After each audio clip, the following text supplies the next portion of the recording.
Welcome to the Japan Game Junk podcast. I'm so happy and thankful that you're here. Valis 4, as read on October 7th, 2025. Valis 4 is a 1991 action platform video game originally developed by Lasersoft and published by Telenet Japan for the PC Engine CD-ROM². A vastly different version titled Super Valis 4 was published in Japan by Telenet in 1992 and in North America by Atlas Software in 1993 for the Super Nintendo Entertainment System. It is the fourth and final main entry in the eponymous series. Following on the events of Valis 3, Yuko became a goddess and has watched over Vikanti since Glaine's defeat. The Dark World Prince Galgear, who lost self-control after acquiring a magical ring, broke from his 15-year imprisonment by the gods of Vikanti, kidnapping Valna and being pursued by troops led by Cham. Lena, a member of Cham's band, is joined by her sister Amu and the prince's father Asphal on a journey to retrieve the titular sword and defeat Galgear. Valis 4 was created by most of the same staff members who worked on previous entries in the series at Lasersoft, an internal gaming director of Telenet. The PC Engine CD-ROM version garnered generally favorable reviews from critics, most of which reviewed it as an import title, while the Super Nintendo adaptation was met with mixed response. The original PC Engine version never received a Western localization, but both versions have since been re-released through digital services for other platforms and compilations. The SNES version was later added to the Nintendo Classic service on December 18, 2020. Gameplay. In line with previous entries in the series, Valis 4 is a side-scrolling action platform game starring Lena, a young Vikanti woman set to become the next Valis warrior, taking place after the events of Valis 3. Together with her sister Amu and the Dark World King Asphal, Lena must retrieve the Valis sword to defeat Prince Galgear, the king's son. The player controls Lena through 9 two-dimensional levels, battling enemies, jumping from ledge to ledge, and running until the player faces a boss at the end of each level.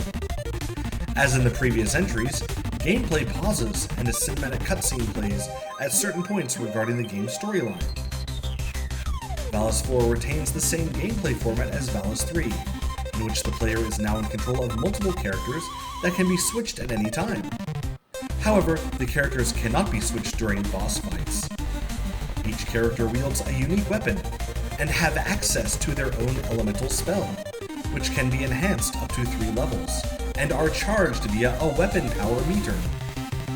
The characters also possess their own special ability. Lena can slide, Amu can perform double jumps, and Asphal is invincible against certain stage hazards. By exploring and searching across each level, the player can acquire items and power-ups to increase the character's maximum health and magic attributes. Plot. The original PC Engine CD-ROM version follows on the events of Valis 3. Yuko has become the goddess of the world of Vikanti and has watched over the world in peace since the defeat of Glaine's. Trouble brews when the Dark World Prince named Galgear begins to search for a magical ring. This ring increases his powers, but to the loss of control he could have maintained under its effects, and the gods of Vikanti recognize this and imprison Galgear inside a crystal sunk into the ocean.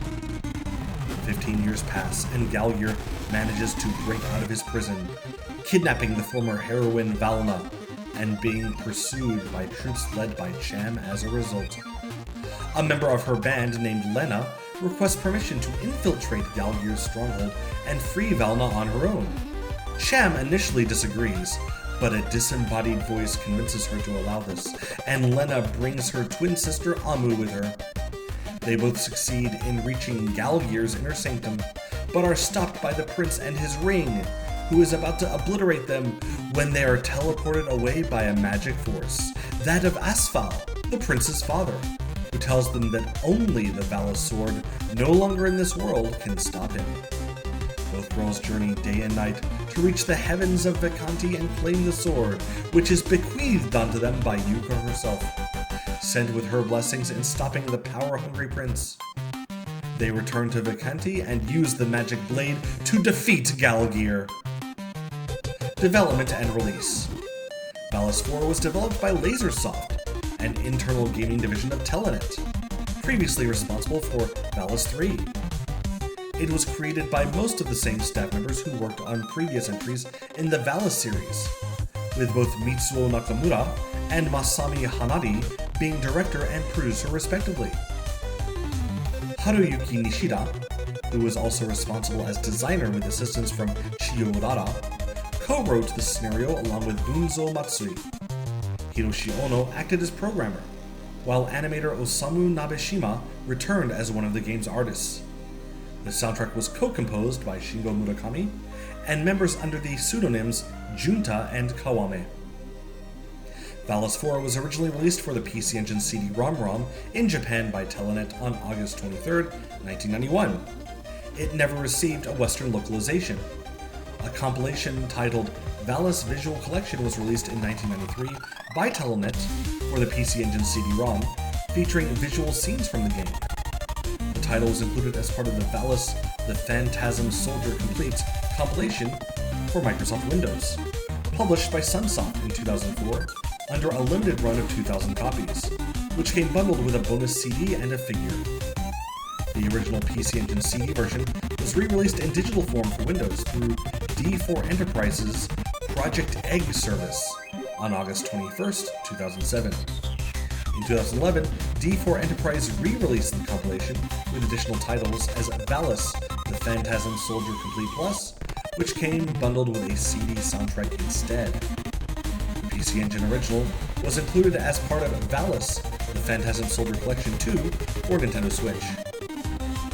Super Valis 4, a vastly different version for the Super Nintendo Entertainment System, titled Super Valis 4, known in Japan as Super Valis, was first published in Japan by Telenet on March 27, 1992, and later in North America by Atlas Software in February 1993. In December 2020, it was added to the Nintendo Classics service. In 2023, Super Valis 4 was included as part of Valis, The Phantasm Soldier Collection 3 for Switch. Hal Nishida was responsible for rearranging the game under the direction of Masami Hanari. Extensive changes were made to Valis 4 when it was adapted to the Super NES. 2 of the 3 playable characters from the original, Amu and Asphalt, were replaced with Yuko, who could be played via a cheat code. The magic system was replaced by special items and weapons, and the animated sequences from the original version also were removed. Though several levels were removed, a new level was designed for this version. Reception.